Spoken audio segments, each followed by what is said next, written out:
ఉన్న ప్రజలు, ఉత్తరాంధ్రలో ఉన్న ప్రజలు కానీ, రాయలసీమలో ప్రజలు కానీ అందరూ కూడా ఈ రాష్ట్రంలో అంతర్భాగం కాదా?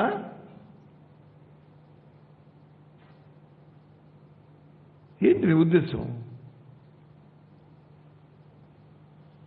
నేను చెప్తున్నాను, ఇక్కడ అమరావతిలో ఉన్న 19 గ్రామాల ప్రజలు కూడా రాష్ట్రంలో అంతర్భాగమే. 29 గ్రామాల ప్రజలు కూడా ఈ రాష్ట్రంలో అంతర్భాగమే. ఈ ప్రాంతం కూడా అంతర్భాగమే.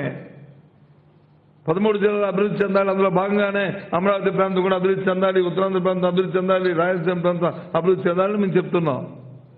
ఏ రోజు నువ్వు ఆ మాట నీ నోటి నుండి వచ్చిందా? ఏ రోజున నువ్వు ఆ కార్యక్రమం ఆలోచన చేసి మాట్లాడావా? ఏమనంటే పెట్టుబడులు అయిపోంట. విశాఖపట్నంలో ఇన్ని సమ్మిట్లు పెట్టావు, ఎక్కడొచ్చింది పెట్టుబడులు చెప్పండి. విశాఖపట్నంలో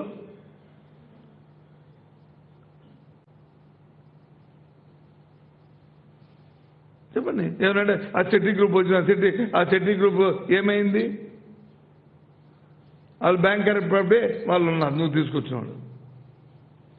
బీచ్ పక్కన ఉన్న విలువైన స్థానాన్ని తీసుకొచ్చి వాళ్ళు అల్లు గ్రూప్కి వచ్చి ఇచ్చి ఒక కన్వెన్షన్ హాల్ కడుతున్నావు. అది 100 కోట్ల రూపాయలు, దాన్ని 1000 కోట్ల రూపాయలు. దాన్ని అది అది అన్యాకరం చేద్దామని చూసావు. అది న్యాయమా? అది అదేనా నీ పెట్టుబడి? ఇంకేం చేస్తావు చెప్పు? ధైర్యంగా మేము చెప్తున్నాం. రాజా ఏదైనా విశాఖపట్నం పారిశ్రామిక అభివృద్ధి చెందిందంటే అది రాజశేఖర రెడ్డి హయాంలో అది అభివృద్ధి చెందింది. అక్కడ ఐటీ పార్క్ వచ్చినా, ఫార్మాసిటీ వచ్చినా,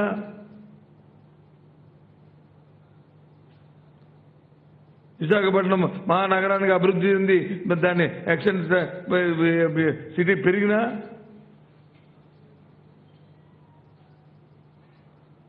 ఆయన హయాంలో జరిగాయి. నీ హయాంలో ఏం లేదే.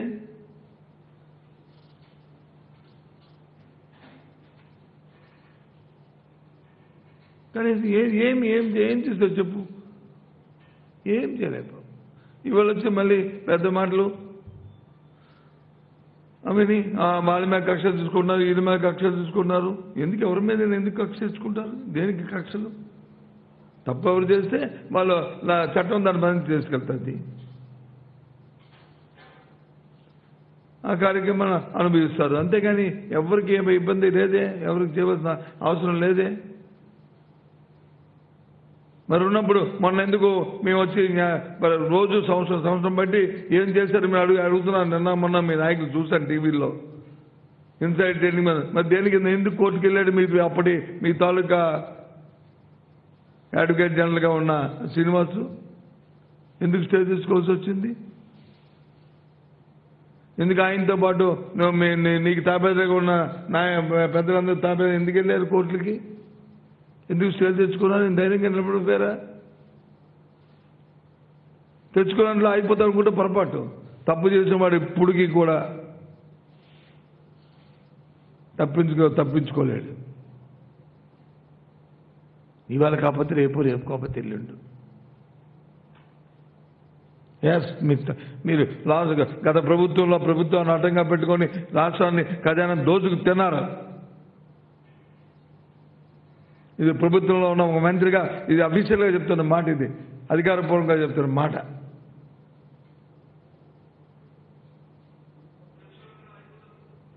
రాష్ట్రాన్ని ఆర్థికంగా మొత్తం రాష్ట్ర ఆర్థికంగా తీరని దెబ్బతీశారు మీరు.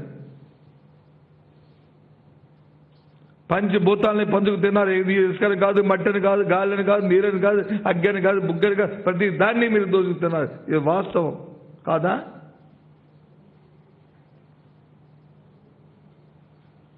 చెప్పండి, ఏమవుతుంది? మరి చెప్తే దాని మీద వచ్చి చెప్తే దాని మీద చెప్తాము. తర్వాత మీరు ఒక 5 రోజులు కోర్టుకు వెళ్ళకుండా ఉండండి. అది ఇంక తెలియని వరకును కోర్టుకు వెళ్ళడం అనేది మీ హక్కు, మేము కాదనం. ఆ హక్కుని ఆసరా పెట్టుకొని అందులో ఉన్న చిన్న మిలికిల్ని ఆసరా పెట్టుకొని మీకున్న పలుకుబడితో, పూర్వ పరిచయాలతో వాటిని ఆపుకోవడానికి ప్రయత్నం చేసుకుని మళ్ళీ వచ్చి నీతి కబుర్లు చెప్తూ ఇప్పుడే నేను గంగానగర్ స్థానంతో వచ్చిన పవిత్రుల్లో మాట్లాడుతుంటే ఏం చెప్తాం?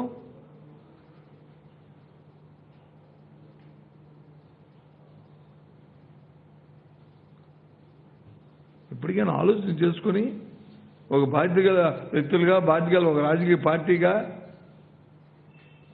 మెలిగితే మంచిది. లేకపోతే ఇప్పటికే ప్రజలు వచ్చి మిమ్మల్ని చీకట్లు అడగండి, ప్రజల దగ్గర వెళ్ళండి, మ్యాండేట్ తెలుసుకోండి.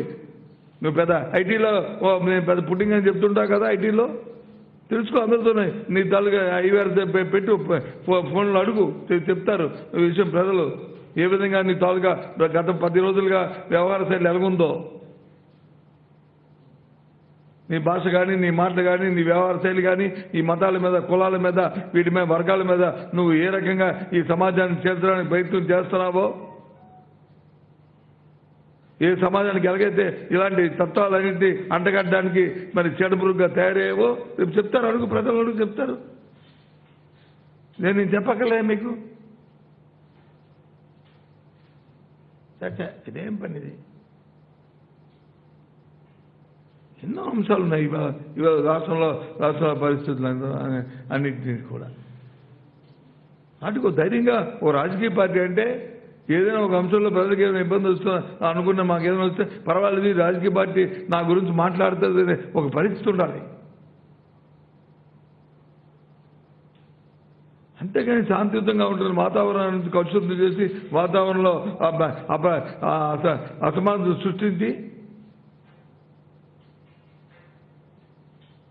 వాళ్ళ మధ్య అభిప్రాయ భేదాలు సృష్టించి దాని నుంచి రాజకీయాలతో పొందామని చూడటం ఇదే రాజకీయం. ఎప్పుడు మీ చూడాలి ఇలాంటివి కొత్త పందాలు ఏదైనప్పటికీ కూడా, ఎన్నున్నప్పటికీ కూడా.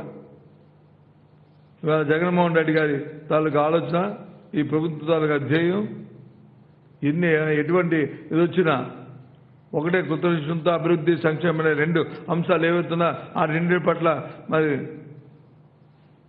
కొత్త నిశ్చయంతో ఆ కార్యక్రమమే ముందుకెళ్తాం. ఇవన్నీ మాట్లాడుతున్న మాటలు అవన్నీ కూడా పరిచయం పెట్టుకుని మా దారిలో మేము వెళ్తాం తప్ప వాటి గురించి బెదిరేది లేదు. దారంటే వెళ్ళిపోతుంటే ఎంతమంది ఎన్నో చెప్తుంటారు, వాటి గురించి బెదిరే సమస్య లేదు. వాటి గురించి ఊరిగా గగ్గోలు అయిపోయి తిరిగి మీ తాలూకా లాబీలోకి వచ్చి మీద పడతామని, కుర్చీలో పడతామనుకుంటే అది పొరపాటు. చంద్రబాబు నాయుడు గారు, నీ ఓసరు వెళ్తానంత ఎంతతో ఆపండి దయచేసి. రాష్ట్ర ప్రజలకు ఉన్న మీ అందరూ కూడా మీకు విజ్ఞప్తి చేస్తున్నాం. కొన్ని ఛానల్స్, కొన్ని పత్రికలు అదే పనిగా వారు చేస్తున్న ఈ లాబీలో మీరు ఆలోచన చేయొద్దు దయచేసి. రాష్ట్రం తాలూకా ధ్యేయం మీ శ్రేయస్సు, ఈ రాష్ట్ర అధినేత తాలూకా అభిమతం, మీ తాలూకా అభివృద్ధి, మీ కుటుంబ తాలూకా అభివృద్ధి, మీ ప్రాంత అభివృద్ధి. ఆ రకంగానే ముందుకెళ్తామన్న విషయాన్ని మరొకసారి మీ ద్వారా ఈ రాష్ట్ర ప్రజానీకానికి తెలియజేస్తున్నాం.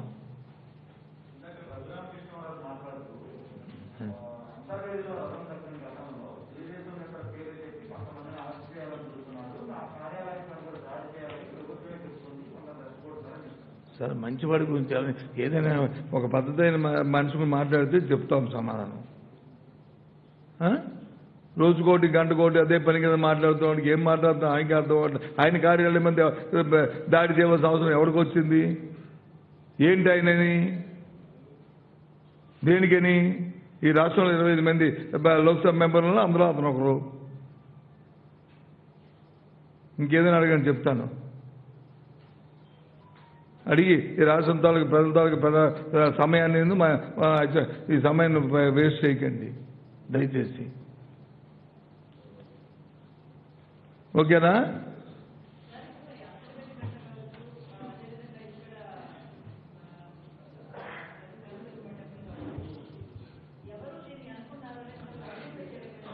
ఐడెంటిఫై చేయకపోవడం లేదమ్మా, దర్యాప్తు జరుగుతూనే ఉంది.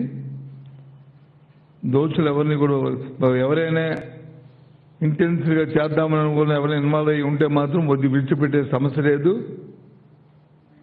విజయవాడలో జరిగిన రథంలో ఉన్న వెండి విగ్రహాలు పోయిందైతే మాత్రం చోరీ. అది ఎవరు చేసినా త్వరలో దాన్ని పట్టుకుంటాము, దాని తర్వాత చేస్తాము. మీరు చూశారు, మొన్న శ్రీకాళహస్తిలో విగ్రహాల విషయం తెలిసింది. అది ఏమి ఎవరు పార్టీ పరంగా రాజకీయ పరంగా చేసిన అంశం కాదు. ప్రజలందరూ చూసాము. ఆ రకంగా ఆంధ్రప్రదేశ్లో జరిగిన విషయాన్ని కూడా బయటపడుతుంది. అలాగే ఇక్కడ జరిగిన వీరు కూడా బయటపడితే, అంతేగాని ఎవరు ఒక్క విషయాన్ని ఇష్టం జరిగినట్టే ప్రభుత్వం ఏ విధంగా స్పందిస్తుంది అనేది మనం ఆలోచన చేయాలి. దాన్ని కట్టడి చేయడానికి ఏ రకమైన నిర్ణయాలు తీసుకున్నామో చేయాలి. ఇంతకుముందు ఉన్న ఏమైనా ప్రక్రియ జరుగుతుందని ఈ ప్రభుత్వం ఆపేసిందా అని కాబట్టి ఇవన్నీ జరిగాయనుకుంటూ అనుకోవాలి. కాదు కదా. అనాదిగా రథాలన్నీ కూడా రోడ్డు మీదే కోవిలు ముందే ఉన్నాయి కదా, అది వాస్తవం కదా.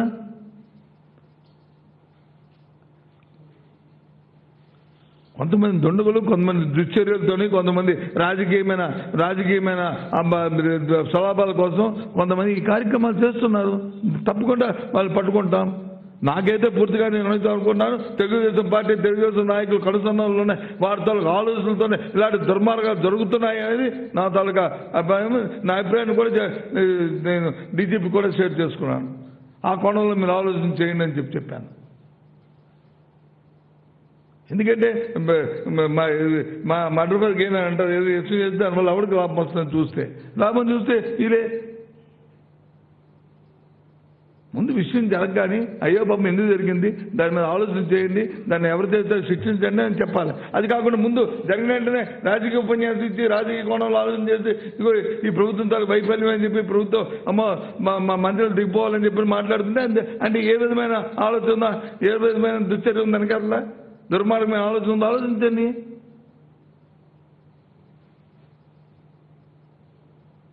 సార్ ఏమీ లేకుండా ఫస్ట్ జరగని స్టేట్మెంట్లు ఎందుకు వస్తున్నాయి స్టేట్మెంట్లుగా? మరి మేము 30 సంవత్సరాలు రాజకీయాలు ఉన్నాం కదా, మేము ఎప్పుడైనా గత చరిత్రలో మా నోటి మాటలు వచ్చాయా?